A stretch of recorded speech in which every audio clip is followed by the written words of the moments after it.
Hi guys, what's up, what's up? Today is February 20. Time check, it's 7:30 in the morning, so I'm going to school guys. And finally, after 1 year, nasot na akong wow nga jacket. Look. So, pala siya akong jacket guys when I went to Hong Kong and Macau. Kung winter, gini siya. Ibog na kay karon. But unfortunately, because of the rain, no? Pila na siya kaadlaw. Walay klase. Ang akong klase.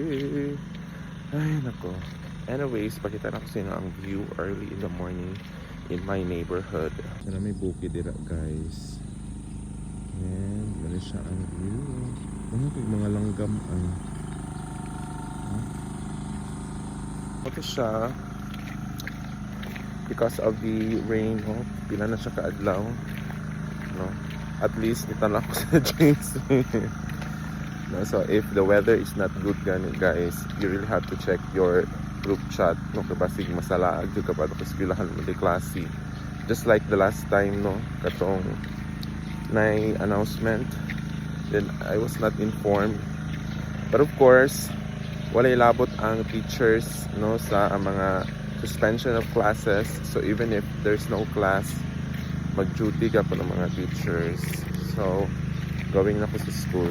But before that, makita na ko tinyo again ang mga birds. Like, dugol na good kayo sila. Check this out. Makita mga birds. Na nagpalayo. Makita dito sa lagtao, magpalayo. Puro ang mga the work dira sa rice field. Pili sila mga blok.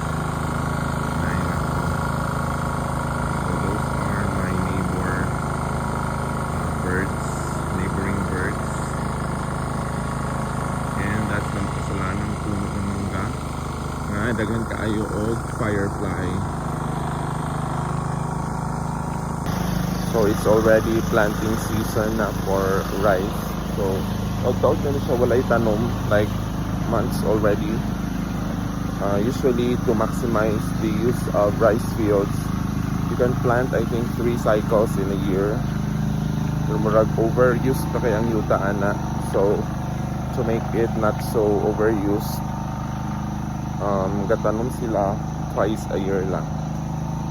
But the way they plant it is dili siya katong ipatubo daan, sabwag lang. So I think katong sabwag na method does not produce rice more as compared to katong i-transplant.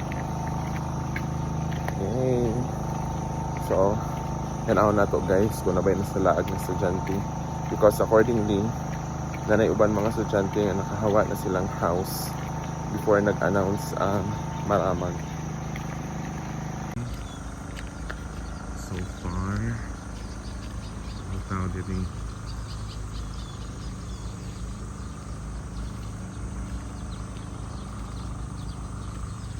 so wala gire no.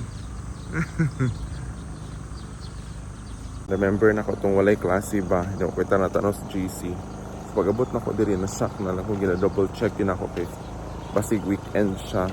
Na weekday man di ay. Pero wala gina klase kay tungod sa itong bagyo.